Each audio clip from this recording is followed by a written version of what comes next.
Chapter 2, The Storm of War, the MacGregor family's epic journey. The Scottish Highlands, once a symbol of peace and prosperity for the MacGregor family, began to echo with the ominous whispers of war.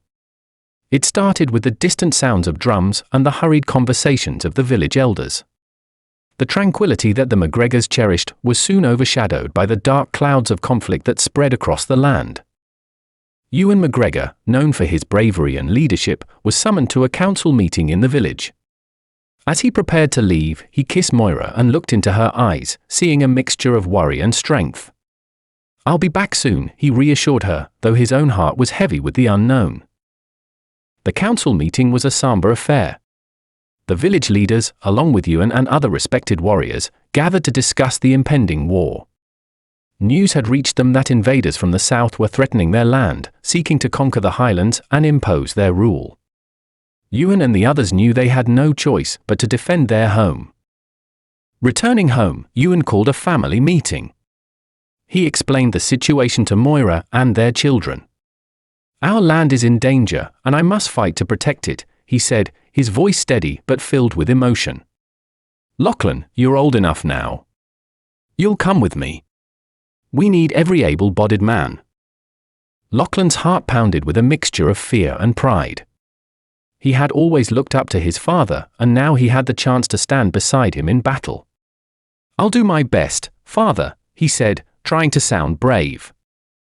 Moira's eyes filled with tears, but she held them back. She knew this day might come, but it didn't make it any easier. "We will pray for your safety every day," she said, her voice breaking slightly. "And we'll be here, keeping the home fires burning." The days that followed were filled with preparations. Ewan and Lachlan sharpened their swords and repaired their armor. The village was a hive of activity, with everyone contributing to the war effort. Moira and Fiona worked tirelessly, preparing provisions and caring for those who would stay behind. On the day of departure, the village gathered to see off their warriors. It was a somber occasion, filled with farewells and promises to return. Ewan embraced Moira tightly, whispering, "Take care of our family. I'll be back." Lachlan hugged his mother and siblings, trying to hide his fear. "I'll make you proud," he said to Fiona, who nodded with tears streaming down her face. As the warriors marched away, Moira stood tall, watching until they disappeared over the horizon. She turned to Fiona, Alistair, and Isla, her voice firm. "We have work to do. We must stay strong and keep our home ready for their return." The days turned into weeks, and the weeks into months. Life in the village was hard without the men, but the women and children rose to the challenge. Moira took on the role of leader, organizing the villagers and ensuring everyone was cared for.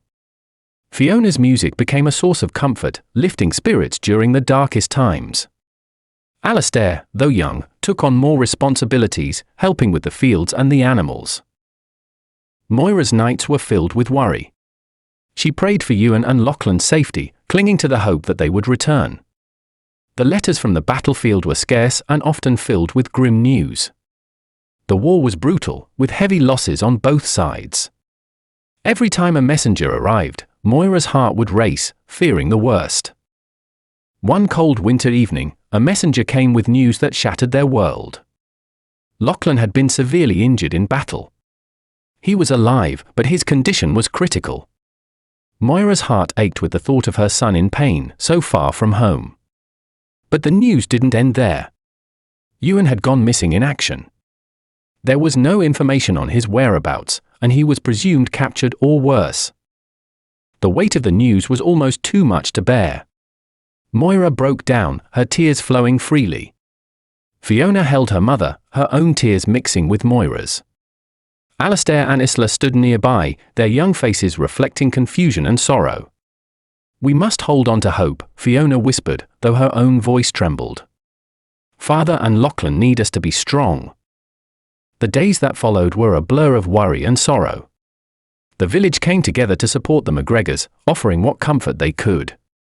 Moira, despite her grief, continued to lead with strength.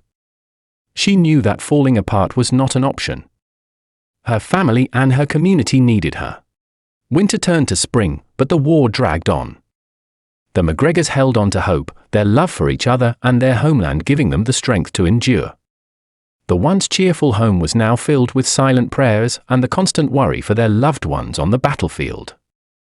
One evening, as Moira sat by the fire, holding one of Ewan's letters, she made a silent vow.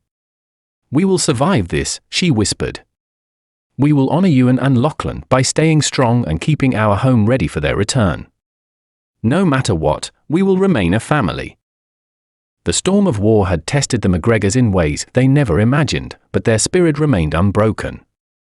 As they faced each day with courage and resilience, they knew that their greatest battle was not just against the invaders, but against the despair that threatened to consume them. And it was a battle they intended to win, together. Thank you so much for tuning into Chapter 2, The Storm of War, the MacGregor family's epic journey. We hope you enjoyed the intense and emotional twists of this chapter. Stay tuned for Chapter 3, where even more excitement and intrigue await. Don't forget to subscribe to our channel so you can be the first to hear the next thrilling installment of this epic story.